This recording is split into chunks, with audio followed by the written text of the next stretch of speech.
everybody. My name is Brooke Seligson, and for my lesson, videotape lesson for the portion of this course, I will be focusing on a student of mine named Joseph Wands, imaginary alias, and he has ADHD, attention deficit hyperactivity disorder, and he has had this since he's 3 years old. That's when his family had noticed signs for a while and had brought in the school district to complete an evaluation. And now as a preschool student, Joseph struggles with many of the symptoms and signs associated with ADHD. Impulsivity, hyperactivity, inability to focus on one task at a time. He's easily distracted, especially if the task or activity is not to his liking or interest. So one of the goals of my lesson is to encourage him in a hands-on, engaging way and keep Joseph's mind with us at all times. Some of the things I'd like to share with you about Joseph Wands is that he's in an inclusion classroom with 15 other preschoolers, so it's certainly hard to have that one-on-one time with the teacher as much as he might need or require, but he does have specialists that come in and work with him, and so that is very helpful for him to have that sort of one-on-one attention. Joseph, again, responds very well when he's engaged. He is 4 years old, and some of the symptoms and signs that we notice with Joseph that still go on today but are certainly better since certain medications have been introduced and certain specialists and therapists to help him out. He can become easily distracted. He can miss details because he goes everything so quickly and doesn't always focus on what the instructions or the task at hand truly were. He can forget things if he's told, but hit something to his face, but his mind is somewhere else and he's always bouncing around. It can go out of his mind quickly, and he can frequently switch from one activity to another. If he's at the block center and across the room he sees the balls or he sees the dolls and something else that he'd like to do, he will jet across, running, no matter who's in his path, and that's something we're working on with him as well. Classroom walking, classroom behavior, the difference between indoor and outdoor behavior, and also the awareness of his surroundings and who could get hurt if he's not focused on what's in front of him or what's around him, and of course classroom rules as well. We want him to be able to function in a classroom environment and understand that this is the assignment, this is the task, this is the center where you're at right now, Joseph, and this is what you need to do to focus. Another thing that we have concerns about with Joseph and his symptoms, something that we're working on, is his difficulty to maintain focus on one task, as we said, but also that he can become bored with the task after only a few minutes, again, unless he's doing something that's really engaging him. So this can prove difficult when we're working on his writing, something that he might frustrate him or something that he's not as interested in as center time, where it's more play and more social, as well as worksheets or dittos. Those are things that are boring to Joseph. He has powered through workbooks and, gotten to a kindergarten level even though he's at a pre-K level. So he becomes easily bored by things that are just black and white on a desk in front of him with a pencil and paper. So there are a lot of ways in which I try to modify or accommodate his learning process and have these goals to create an engaging environment for him. Another issue that we focus on is his inability to really sit still. Joseph is constantly moving, hands, feet, body, shaking. He, even walking across the room, is most likely jumping or leaping like a little leapfrog, and we talked to him about how a child should be walking in a classroom, conducting themselves in a classroom, not running, not jumping, constantly with his hands on somebody else. His hands need to be on something. He likes to be touching something. So there are a lot of ways in which we've brought that into focus while we're working with Joseph, whether it be giving him something to squeeze or teaching him a little exercise with his hands so that they have something to do while his eyes are focused up at the board, and sort of making that a habit for him to become more focused. So that's been really helpful with Joseph as well. Joseph will also have difficulty focusing on organizing and completing a task or learning something new. He's very comfortable with what he already knows. Learning something new can sometimes be a challenge for him, and he might come off as bored or disinterested, but I think he can be fearful of challenges as well. At this present time, his level of performance, Joseph is still struggling with the focus, with the sitting the right way, with the sitting still, with keeping hands to himself, with being on one thing at a time, be it a center, a lesson, free time, wherever he's told to be, even lunch. He wolfs down his lunch and he's ready to go to the next thing. What's the next thing? He likes to be constantly moving and engaged, and that's why with this lesson that I've designed, bucket filling, we have him constantly engaged in a physical three-dimensional activity, as you'll see as we go forward. Very excited for this. As again, Joseph is in an inclusion classroom, so I'd like to talk about Joseph and his family a little bit. The lesson plan I've created is for Joseph Wands. But before his diagnosis, he'd been showing signs of ADHD in many ways, beginning at 3 years old at the nursery school level, and his teachers and family worked together to bring in the district to conduct an evaluation in which it was determined that he has ADHD. Joe has been showing some extreme impulsivity, hyperactivity, and an extreme distractibility, and these symptoms and signs were the motivation for conducting this evaluation. Now that he's in a pre-K classroom under my care, I attempt to plan and predict lessons and activities which will best help Joseph to learn. My goal is to constantly keep him active, engaged, and interested.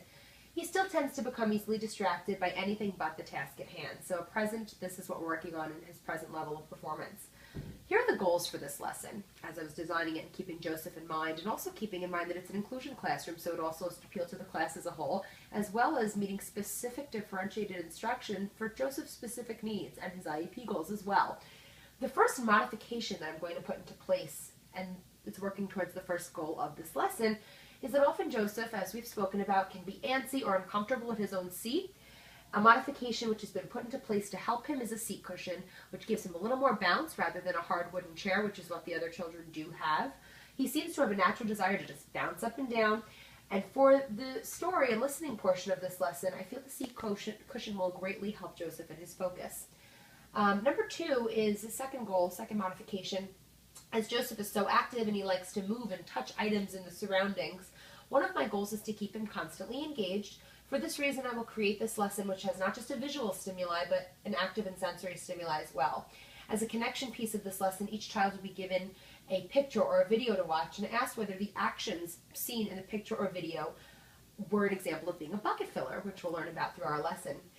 And the story indicates that we should all strive to be bucket fillers. With the majority of the inclusion class or ICT having a worksheet in front of them, Joseph will have an actual physical bucket in which he will place items. Keeping him engaged, it's more physical, it's more sensory, and it's less boring to him than just a worksheet, flat piece of paper. And he will work with his peers so as not to feel left out in this lesson. I plan for Joe to have an actual bucket in which he can place pom-poms or coins or tokens in for the majority of the lesson.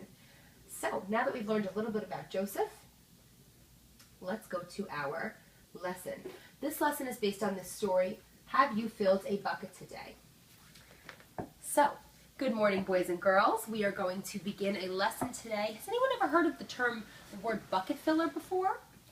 And I'll ask if anyone's ever heard of it, and we'll take a look at the cover, and we'll try to decide what from this picture we can determine is happening and what it might mean to be a bucket filler. What do we see is going on? Let's take a look at their buckets, what's happening here.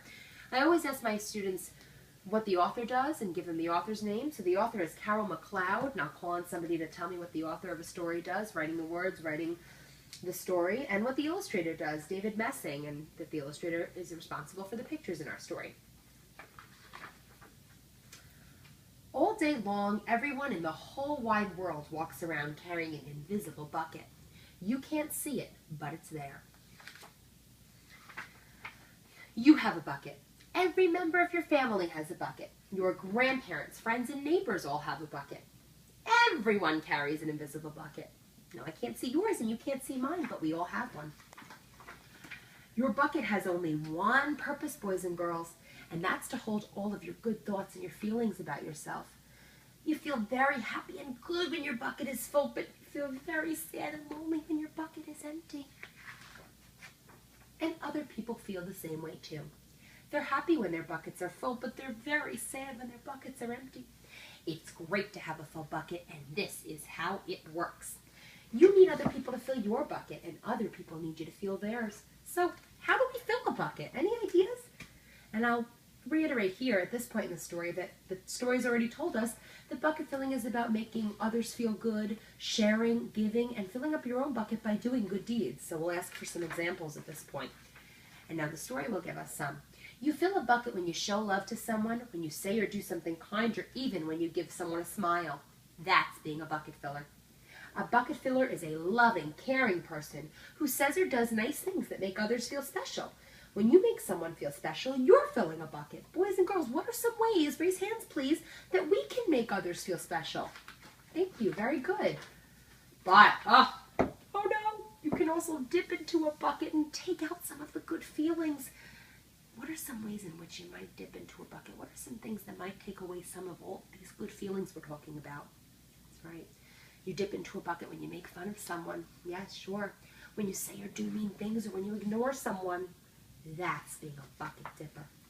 A bully is a bucket dipper. A bucket dipper says or does mean things that make others feel bad. Many people who dip really have an empty bucket. They think they can fill their own buckets by dipping into someone else's, but that will never work. You never fill your own bucket when you dip into somebody else's, but guess what?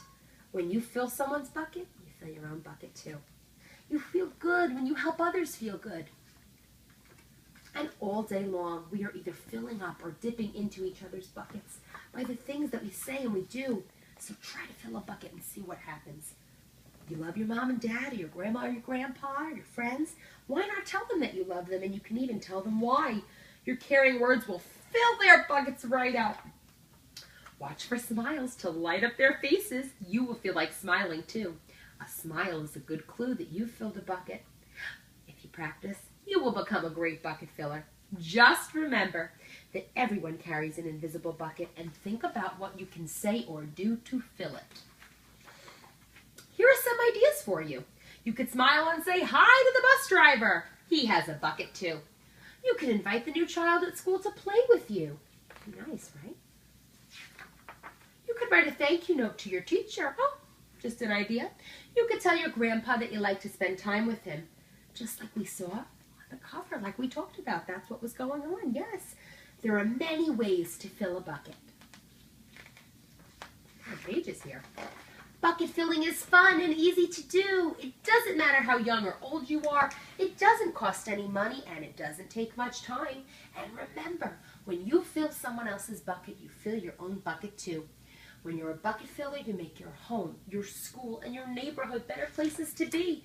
Bucket filling makes everyone feel good.